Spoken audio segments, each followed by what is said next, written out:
तो पटना में भले ही बारिश रुक गई हो, लेकिन गंगा के जलस्तर में बढ़ोतरी दर्ज की गई है। गांधी घाट पर गंगा खतरे के निशान से 22 सेंटीमीटर ऊपर बह रही है।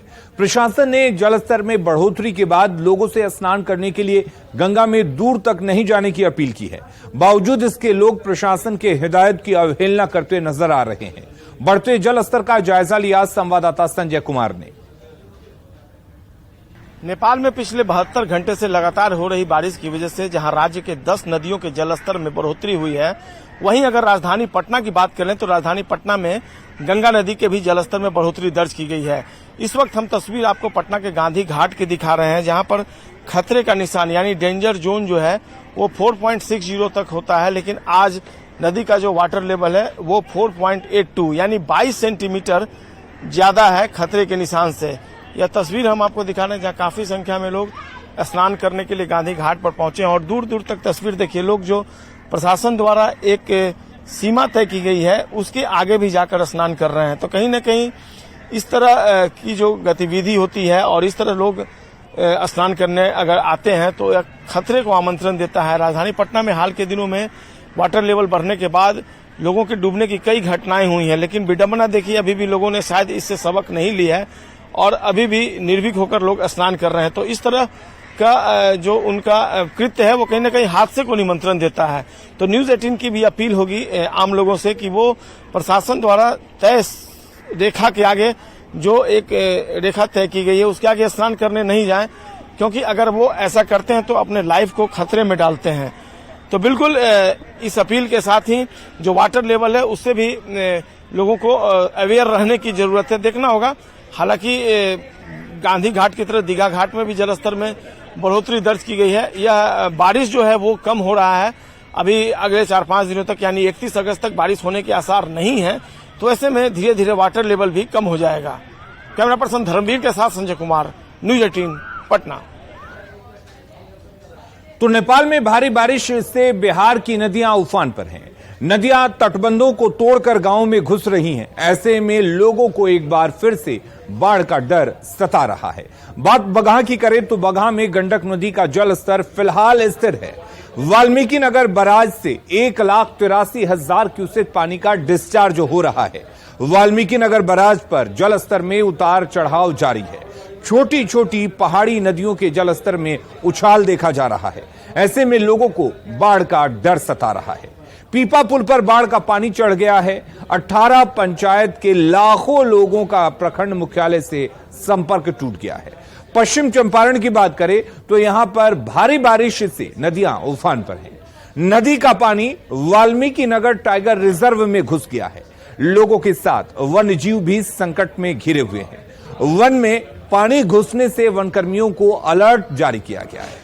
सहरसा की बात करें तो सहरसा में कोसी का जल स्तर तेजी से बढ़ रहा है। नौहट्टा प्रखंड के नौलखा गांव में अस्पर टूट गया है। कोसी के पानी में 10 से ज्यादा घर विलीन हो चुके हैं। बांध टूटने से गांव में भारी तबाही मची हुई है। मुजफ्फरपुर में बागमती का जलस्तर भी बढ़ रहा है। नदी का पानी औराई और कटरा में फैलने लगा है।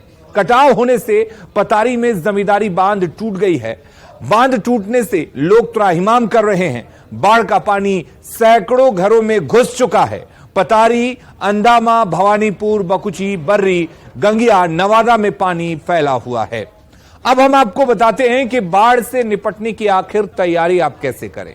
सबसे पहले बाढ़ प्रभावित क्षेत्रों में नए निर्माण से बचें। किसी भी तरह का नया निर्माण बिल्कुल ना करें।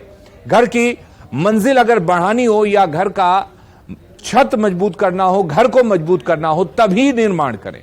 भट्टी, वाटर हीटर, बिजली बोर्ड को किसी ऊंचे स्थान पर ले जाकर रखते हैं। घर का नालियों के सीवर ट्रैप्स में चेक वाल्व लगाना ना भूलें, बिल्कुल लगवाएं और स्थानीय अधिकारियों से संपर्क लगातार बनाए रखें। अपने इलाके में बन रहे बांधों, बीमों और फ्लड वॉल्स की जानकारी जरूर रखें। रिसाव को रोकने के लिए अपने बेसमेंट में वाटर प्रूफिंग कंपाउंड बनवाएं। सूचना के लिए रेडियो सुनना या टेलीविजन देखना ना भूलें, क्योंकि ये जानकारी आपको मिलती रहेगी कि बाढ़ की स्थिति क्या है। संभावना अगर बाढ़ आने की हो तो किसी ऊंचे स्थान पर चले जाएं। अगर इस तरह की जानकारी मिल रही हो कि आपके आसपास के इलाकों में बाढ़ का पानी फैलने लगा है तो ऊंचे स्थान पर चले जाएं और ऊंचे स्थान पर जाने के लिए किसी भी तरह के अलर्ट का इंतजार ना करें कि प्रशासन की तरफ से अलर्ट जारी होगा तभी हम जाएंगे। अगर आप एहतियात बरतते हैं तो आपकी सुरक्षा के लिए यह बेहतर होगा। आसपास के नदियों, नहरों, नालों और घाटियों और जलाशयों से परिचित रहें कि वहां पर वाटर लेवल क्या है, किस तरह से पानी में वहां पर बढ़ोतरी हो रही है। बाढ़ में अगर आप घर छोड़ने को मजबूर हैं तो उससे पहले किन किन बातों का ध्यान रखना चाहिए यह भी जान लीजिए। सबसे पहले अपने घर को सुरक्षित करें। घर के बाहर रखे फर्नीचर घर में वापस न लाएं।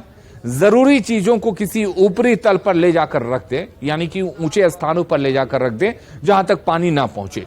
बिजली के मेन स्विच या वाल्व को बंद कर दें, क्योंकि इससे आपके घर में आग लग सकती है, शॉर्ट सर्किट हो सकती है और आपके घर में आग लग सकती है। बिजली के उपकरणों को डिस्कनेक्ट कर दें पूरी तरह से। अगर आप भींगे हों तो किसी भी तरह के बिजली के उपकरण को बिल्कुल ना छुएं। बहते हुए पानी में ना चलें। 6 इंच की गहराई वाले बहते पानी में आप गिर सकते हैं, आप डूब सकते हैं। और आपको पानी में अगर चलना है, अगर हर जगह पानी है और मजबूरी है कि आपको चलना ही है, तो वहां चलें जहां पानी का बहाव ना हो। अपने आगे जमीन की सतह को जांचने के लिए किसी भी छड़ी का इस्तेमाल करें, क्योंकि अगर आगे गड्ढा होता है और आपको अगर इसका अंदाजा नहीं मिलता है तो आप गिर सकते हैं। बाढ़ वाले इलाकों में ड्राइविंग ना करें। बाढ़ के पानी अगर में आपकी कार फंस जाती है, आप अगर ड्राइविंग कर रहे हो, आपकी कार फंस जाए तो कार को छोड़कर सुरक्षित जगहों पर चले जाएं। तो इस तरह से आप अपने आप को बचा सकते हैं। बेटिया के गौनाहा और रामनगर प्रखंड में पहाड़ी नदियों के जलस्तर में उफान के बाद कई गांव प्रभावित हैं। लोगों के घरों में पानी घुस गया है। 2 प्रखंडों के 12 से ज्यादा गांव का संपर्क मुख्यालय से टूट गया है।